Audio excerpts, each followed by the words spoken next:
Sebagai alumni program studi Doktor Hukum Universitas Pelita Harapan, saya, Ida Sumarsih, dengan penuh syukur dan sukacita mendedikasikan buku pertama karya tulis saya dengan judul Nomini Agreement dalam Usaha Pertambangan Minerba pada Alma Mater dan Dunia Hukum Indonesia. Saat ini, saya bekerja sebagai Direktur Legal di perusahaan penanaman modal asing dari China yang bergerak di bidang pertambangan nikel, batu bara, dan smelter nikel. Buku yang saya adopsi dari disertasi pada saat menempuh pendidikan Doktor Ilmu Hukum di Universitas Pelita Harapan ini, pada mulanya akan segera saya buat ketika selesai yudisium doktoral pada bulan September 2022, tetapi sempat tertunda karena saya mengalami flare dan saya harus menjalani serangkaian pengobatan autoimun, khususnya inflammatory bowel disease. Meskipun tidak mudah membagi waktu antara berkarir, menjadi ibu rumah tangga, dan menjalani serangkaian pengobatan autoimun, akhirnya pada bulan Juni 2023, saya memulai menulis rancangan buku. Dengan dimentori oleh Profesor Dr. Aji Samakto SHM Hum dan mendapatkan advice dari Associate Profesor Dr. Henry Suristio Budi SHLLM, membuat proses penulisan buku ini menjadi lebih mudah dan terarah.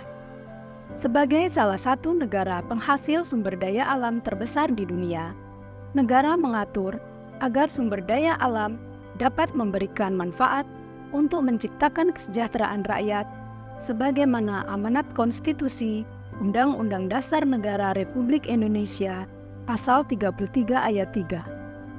Faktanya, bidang pertambangan memiliki karakteristik pengusahaan yang memerlukan high cost, high risk, dan high technology yang menyebabkan adanya keterbatasan kontribusi investasi dalam negeri, sehingga bidang usaha pertambangan di Indonesia memiliki ketergantungan kepada investasi asing.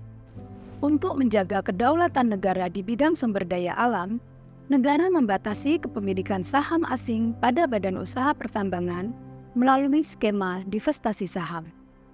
Tidak adanya pengawasan dan penegakan hukum yang tegas menyebabkan skema divestasi saham disimpangi oleh investor dengan membuat nomini agreement. Meskipun nomini agreement merupakan penyelundupan hukum karena merupakan perjanjian pura-pura dan tidak sah secara hukum, namun faktanya nomini agreement eksis di dunia pertambangan. Hal ini yang kemudian saya teliti menggunakan kajian economic analysis of law melalui metode cost and benefit analysis dengan mengambil sampel Kabupaten Morowali dan Kabupaten Kutai Kartanegara. Buku ini terbagi ke dalam 9 bab. Bab 1 pendahuluan berisi mengenai negara kesejahteraan dan eksistensi sumber daya alam. Bab 2, politik hukum pengelolaan sumber daya alam dan pertambangan minerba.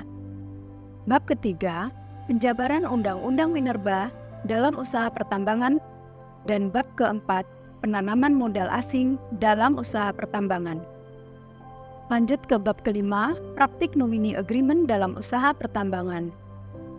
Lalu bab 6, berisi mengenai economic analysis of law sebagai metode analisis hukum dalam pertambangan minerba. Bab ketujuh berisi penerapan economic analysis of law atas praktik nomini agreement pada badan usaha pertambangan. Bab 8, opsi kebijakan untuk mengakhiri praktik nomini agreement. Dan bab terakhir atau bab 9 berisi penutup. Dengan diterbitkannya buku nomini agreement dalam usaha pertambangan minerba, saya berharap dapat menambah literasi mengenai hukum pertambangan di Indonesia, serta memberikan warna baru dalam khasanah hukum pertambangan.